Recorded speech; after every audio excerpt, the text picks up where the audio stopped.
너무 숙제처럼 생각될 때가 있어요. 비아그라 받아가시는 분들도 계시기는 하시거든요. 그러면 자연 임신에서 보통 얘기해 주시는 게 여자 나이를 많이 말하잖아요. 남자 나이는 상관이 아예 없나요? 저희도 진짜 오랫동안 궁금했거든요.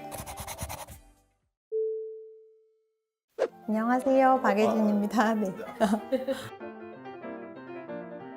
임신 잘 되는 법에 대한 이야기인데 사실 이거를 보실 분들은 좀 절박한 분들일 것 같아요. 보통 우리가 임신한다고 하면은 뭐 날짜가 따로 정해져 있나요? 3, 4개월 했는데 아니면 뭐 거의 한 1년이 다 돼가는데 잘 안 돼요 이렇게 오시는 분들도 있어서 그렇게 되다 보면 마음은 급하고 너무 숙제처럼 생각될 때가 있어요. 기대하는 게 있잖아요. 아무래도 애기다 보니까. 근데 그게 이제 과해지다 보면 남자분들 중에는 비아그라 받아가시는 분들도 계시기는 하시거든요. 횟수가 많아질수록 당연히 정자는 많이 들어가기는 하겠지만 나 오늘도 막 거의 야근하다시피 하고 밤 9시에 퇴근해가지고 막 내일 또 새벽 6시에 출근해야 되는데 막 오늘 저녁 때 두세 번 이거는 불가능한 거라서 그 시기 딱 맞춰서 많으면 많을수록 좋긴 하겠지만 이게 안 된다고 하면 한 번이라도 결론부터는 배란기 때 그때 관계하시는 게 제일 임신 확률이 높아지기는 해요.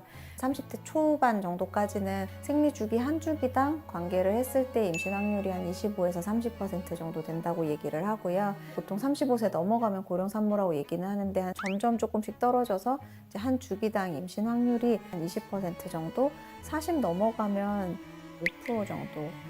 생리주기가 불규칙해져. 그런 경우에는 이제 산부인과 오셔서 배란할 때가 다 됐는지 봐서 임신이 가능한 시간대를 확률적으로 높일 수 있다. 그렇게 생각하시면 되실 것 같아요. 그러면 그 배란일이라는 거를 보통 사람들이 배란 테스트기를 통해서 많이 알잖아요. 테스트기에서 피크 찍었을 때 전후로 하는 게 좋아요. 맞아요. 테스트 보통 피크 찍으면 반나절 정도쯤 뒤다 그렇게 생각하시면 되실 것 같아서 피크 찍으면 오늘 내일이다 그렇게 생각하시면 편하실 것 같아요. 그러면 자연 임신에서 보통 얘기해 주시는 게 여자 나이를 많이 말하잖아요. 남자 나이는 상관이 아예 없나요? 저희도 진짜 오랫동안 궁금했거든요. 남자분들은 가능하다 아니다로 따지면 60, 70도 가능은 하세요. 얼마 전에 뭐 조지 클루니는 아들 보셨었잖아요. 그래서 그렇게 가능은 하다 이제 그렇게 가기는 하는데 아빠 나이가 당연히 많아지면 많아질수록 염색체 질환의 위험도 높아질 수 있고 기억률이라든지 그런 것들이 조금씩 영향을 받는 것 같다. 이제 그런 자료들이 생기고 있기는 하거든요.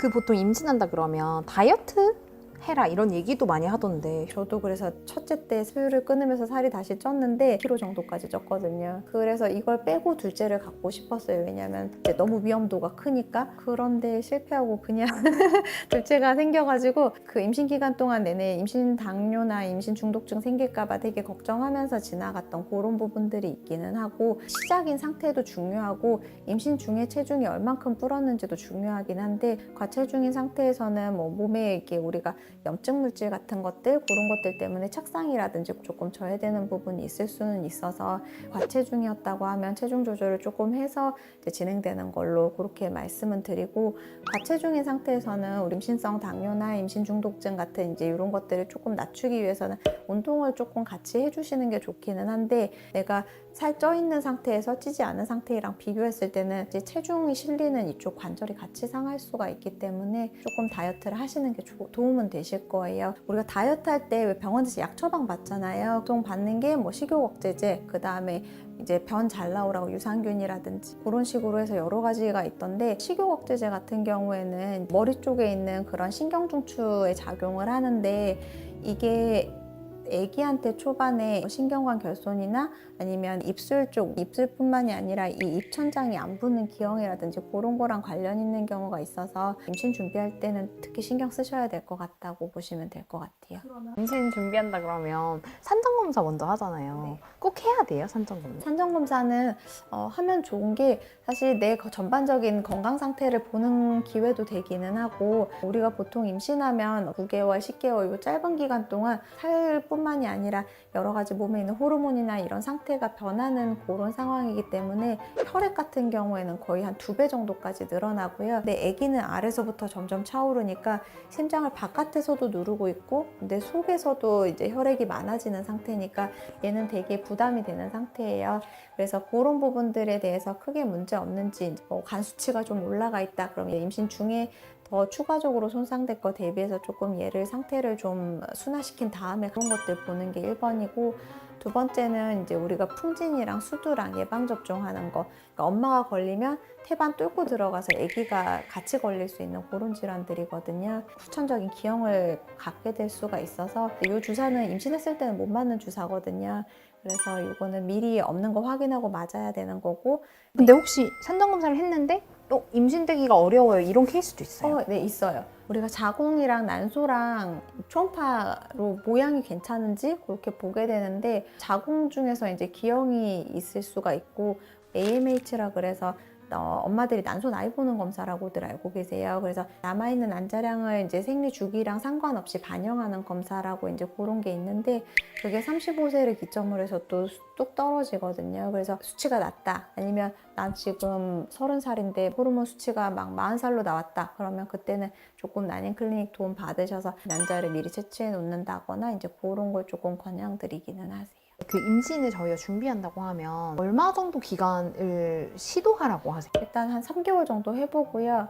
이제 3개월 정도 자연 임신이 잘 안 된다 그러면 이제 그때는 그냥 배란 유도 바로 하시는 쪽으로 그렇게 권장은 드리고, 이미 나는 거기까지 자연적으로 하는 거 다 해봤고 조금 마음이 급해지려고 그래요. 그러면 그래서 한 3번 정도까지 배란 유도 한번 해보시고 잘 안 되면 빨리 난임 클리닉 가세요. 이제 그렇게 안내 드리거나 빨리 아기 갖는 걸로 그렇게 안내 드리고 있어요. 임신 사실을 알게 됐을 때 언제 병원에 가는 게 좋을까요? 그래서 통상적으로는 저희가 아기집 생기고 나서 2주 뒤에 아기 심장 뛰는 거 들으실 수 있어서, 이제 소변검사에서 나왔다 그러면 일주일에서 열흘 정도만 조금 참고 계시다가 오시면 아기집 바로 보실 수 있으실 거예요.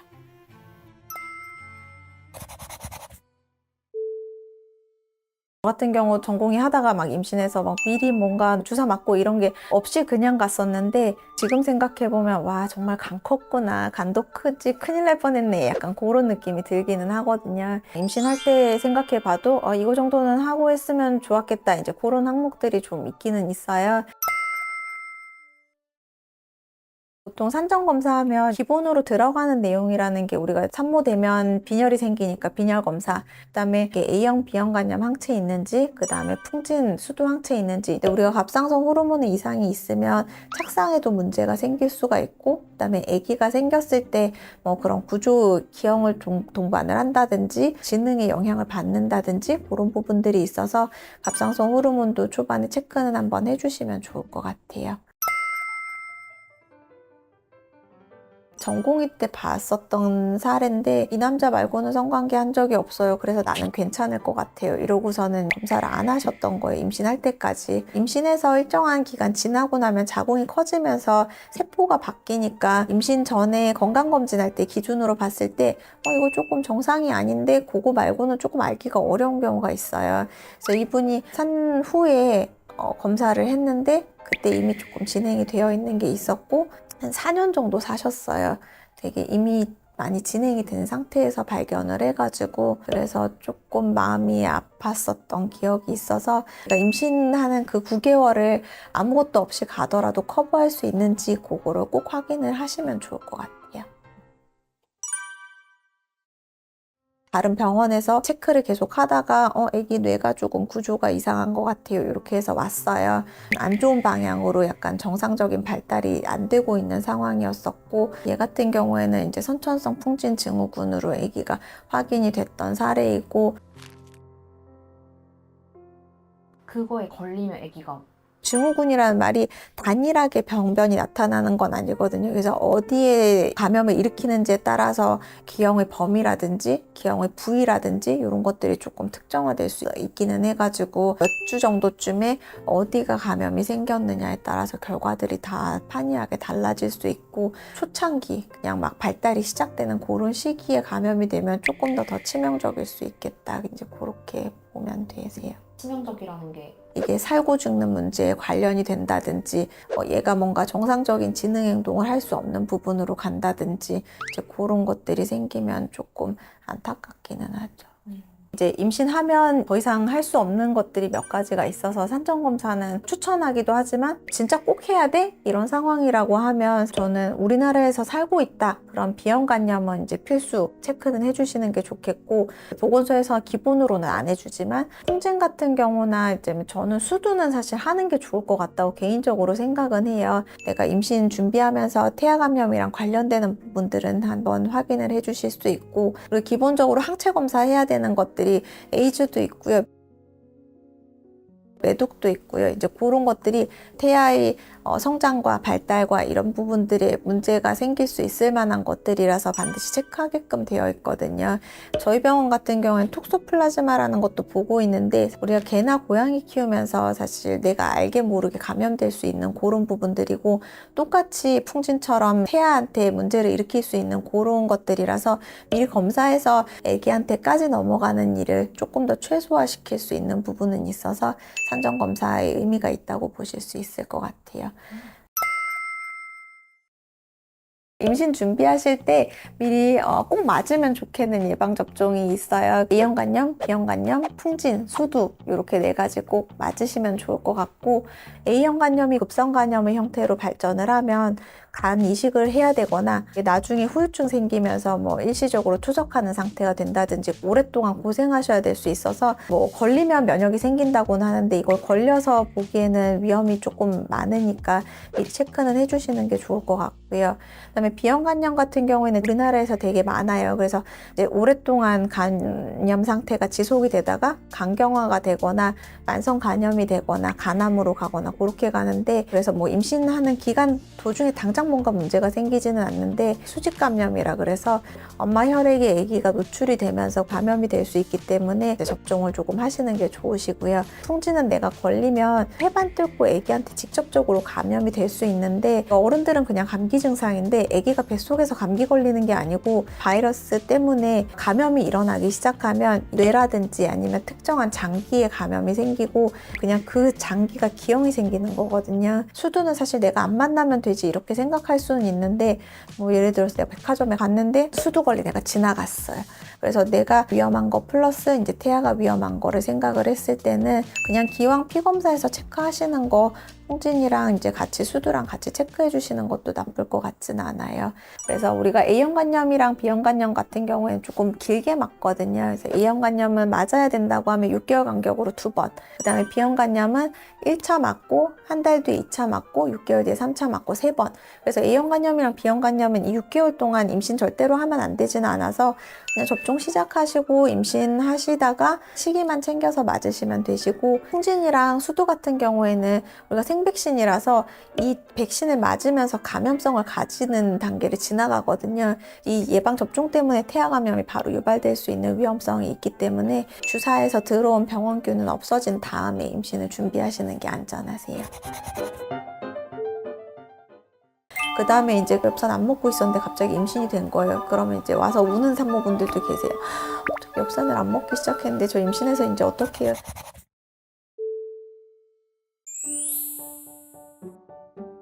당연히 사실 여러 가지 챙기면 좋기는 하는데 최소한 이거는 꼭 먹어야 돼. 이제 그거 3가지를 임신 전 기간에 걸쳐서 꼽는다고 하면 1번 엽산, 2번 철분제, 그다음에 3번 비타민 D 그렇게 꼽을 수 있을 것 같아요. 우리가 엽산은 먹는 이유 자체가 신경관 결손증이라고 아기가 뇌랑 그다음에 척수를 잇는 그런 신경관 다발에 중간에 이제 빈 공간이 생긴다든지 풍선처럼 뭐 기형이 동반이 된다든지 이제 그런 것들을 예방하려고 먹는 거기는 하거든요. 보통 3개월 정도 전부터 해가지고 엽산은 복용은 해주시고요.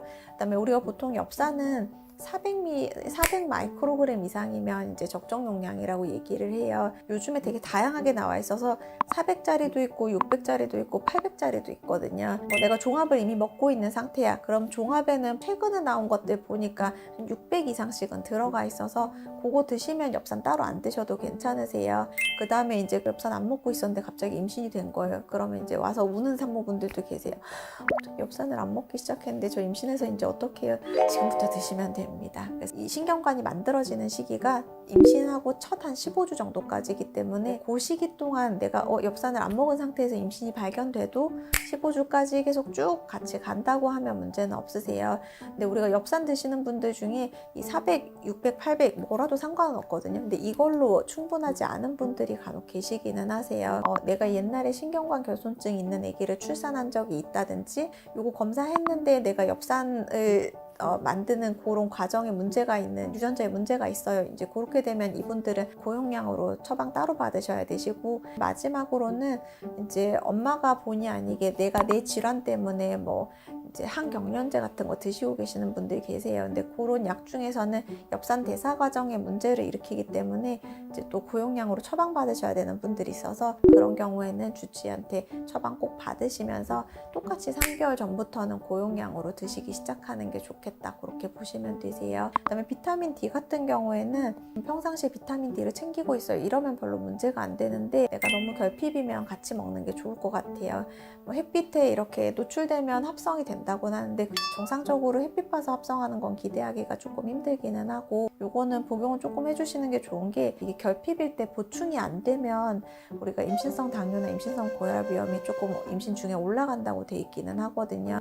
저는 개인적으로는 4000IU까지는 드세요 이렇게 얘기는 하고, 정상이면 사실 600에서 1000 먹어도 상관은 없는데 보통 정상이 아닌 상태로 시작을 하시니까 보통 뭐 2000이나 아니면 너무 결핍이다 그럼 4000이나 그렇게 해서 얹어서 주시는 게 건강한 것 같아요. 비타민 D는 알약이든 드롭이든 식사랑 같이 먹는 게 흡수도가 빨라요. 지용성 비타민이라서 둘 다 흡수도 자체는 크게 차이는 안 나는 것 같기는 한데, 비타민 D가 우리 먹을 때 약간 뭐 니글거린다 아니면 이 알약이 커서 입덧 너무 심할 때는 잘 못 드시거든요. 그때 드롭으로 먹으면 아무래도 목구멍에 걸리는 부분들이 해결이 되고, 철분제는 사실 내가 막 평상시에 임신 준비하면서 내가 너무 빈혈이 있어요 이런 분들 아니시면 초창기부터 드실 필요는 없어요. 왜냐면 철분제는 너무 고용량 들어가면 칼슘이랑 서로 이제 경쟁하면서 들어가는 거라 칼슘 흡수를 조금 방해할 수도 있고, 일단은 변비 생기거나 설사 생기거나 약간 소화가 잘 안 되거나 이런 위장관에 자극 증상이 생길 수가 있기 때문에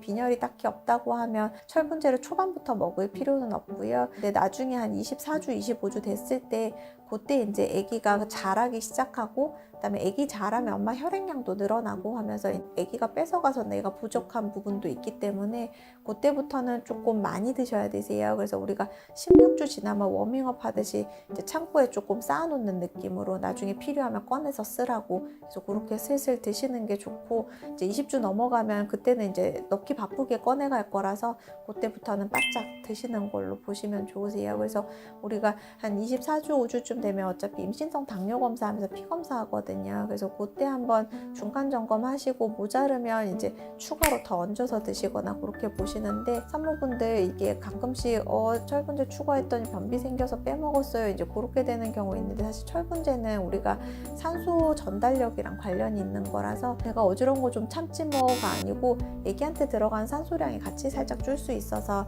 우선순위를 정한다고 하면 변비가 철분제 먹고 생겼다 그럼 철분제는 변비 생기도록 드시고 변비약을 먹어서 이걸 해결을 하시는 게 낫겠다 그렇게 보시면 되세요. 철분제 같은 경우에는 우리가 보통 액상이랑 알약이랑 이렇게 제제가 두 개가 있는데, 그냥 내가 철분제 알약 먹어도 별로 그렇게 속에 불편하거나 뭐 변비나 설사 안 왔어요 이런 분들은 알약을 유지하셔도 괜찮으세요.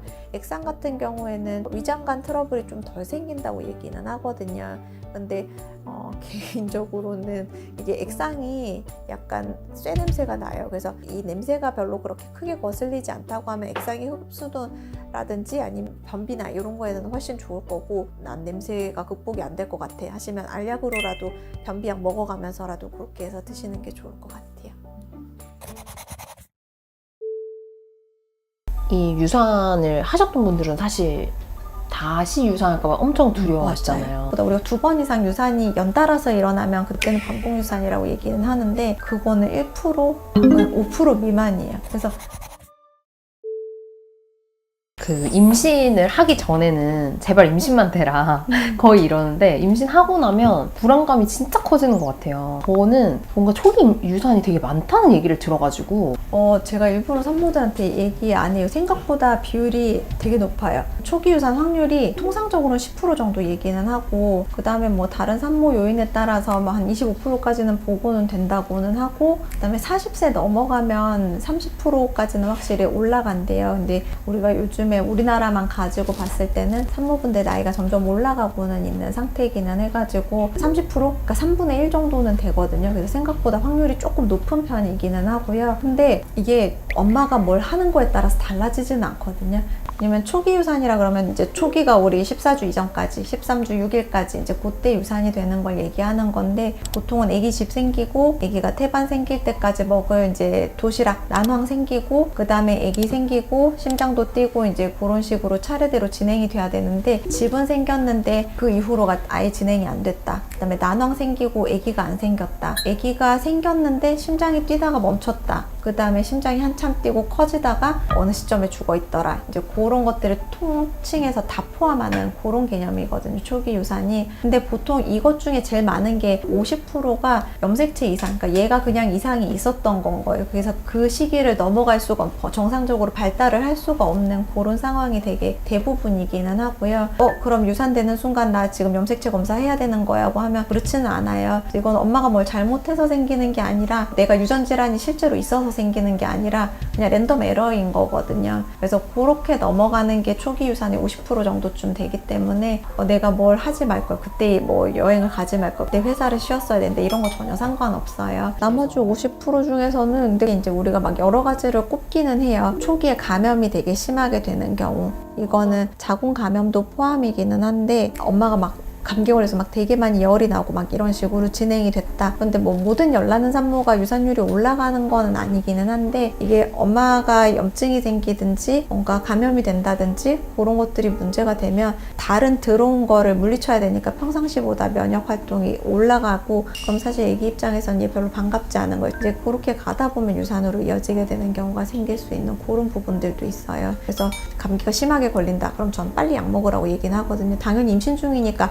아무 약이나 먹으면 안 되고요. 근데 산모가 초반에 먹었을 때 이제 기형이나 뭐 태아 유산을 유발하지 않는 약들이 있으니까 이제 그런 거 먹고 빨리 컨디션은 조절을 해주시는 게 착상에는 도움이 된다, 그렇게 보시면 되실 것 같아요. 진짜로 그런 산모들이 있어요. 뭔가 감기 걸려서 이렇게 안 좋게 된? 이제 이 인과관계가 뚜렷하지는 않은데, 막 40도 막 되게 심하게 열 앓고 난 다음에 이제 유산이 되면 우리가 조금 가능성이 있다고 얘기는 하고요. 코로나는요? 코로나는 사실 초기 유산율을 막 다른 감염에 비해서 더 올리지는 않았었어요. 근데 고열이 나면 이제 그때는 똑같이 영향을 받을 수 있어요. 근데 코로나가 특별히 더 그런 건 아니고, 이제 열이 나게 하는 상황을 만들게 되니까 그렇게 연결이 될 수 있고요. 감기나 뭔가 이렇게 열을 동반하거나 이런 거 말고도 초기 유산에 영향이 있을 수 있는 게 있어요. 엄마 다른 질환들 있을 때, 뭐 갑상선 질환이 있다든지, 아니면 뭐 당뇨가 되게 심하게 있어서 당 조절이 잘 안 된다든지, 조금 비만, 그러니까 과체중을 넘어서서 정말로 우리가 BMI 이렇게 해서 봤을 때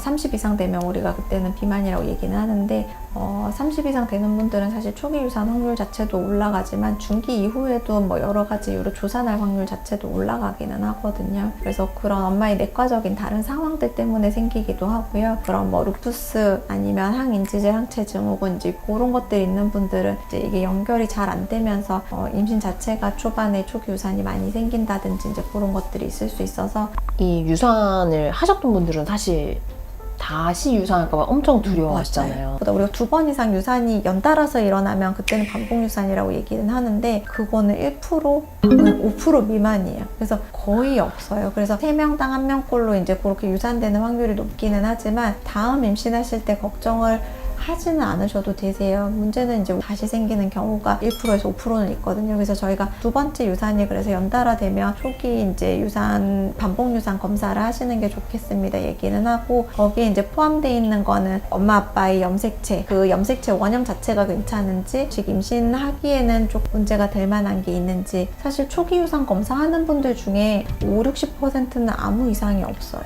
50% 이상 이미 어느 정도 정해진 거라면 예방법 또한 있죠. 네. 만약에 이제 엄마 아빠 염색체 검사를 했는데 얘네가 정자난자를 만들 때 문제가 있는 게 발견이 됐어요. 그러면 이제 자연 임신을 시도하는 것보다는 인공 임신을 하시고, 그 다음에 인공 임신 중에서 저희가 그러니까 전체 유전자를 다 볼 수는 없기는 하겠지만 그런 유전 질환이 없는 것만 속간에는 이제 그런 걸 권장은 하고 있어요. 유전적으로 문제가 있을 때는. 그래서 그런 방법으로 그러니까 극복할 수 있는 그런 부분이 조금 남아 있기는 하고요. 자연 임신인지 혹은 시험관이나 이런 인공수정인지에 따라서 유산 확률이나 이런 게 달라지나요? 다를 수 있을 것 같아요.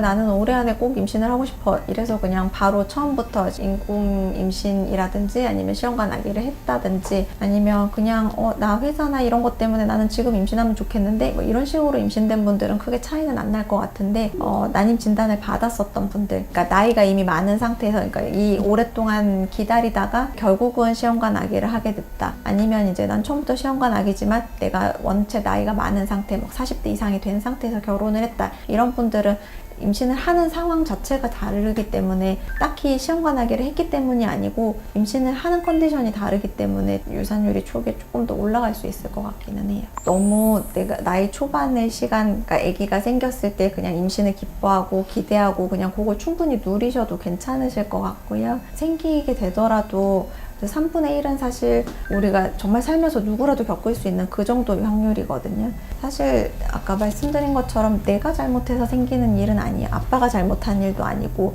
어제 남편이랑 싸워서 생긴 것도 아니고, 엄마가 자책은 하지 마시고 대신 우리가 기다리던 애기니까 조금 아빠랑 같이 잘 보내주는 시간은 갖는 거는 중요할 것 같아요. 내 감정을 한번 정리하고 지나갈 수 있는 시간, 그 다음에 이제 얘가 정리가 돼야지 내가 다음에 또 예쁜 애기를 만날 수 있는 상황이시니까 너무 오랫동안 매몰되어 있지 않으시면 좋을 것 같아요. 그 다음에 우리 반복유사는 잘은 안 생겨요. 아까 1% 정도? 그러니까 희망을 가지고 다음번 임신으로 건강하게 준비하실 수 있도록 그렇게 힘내시면 좋을 것 같아요.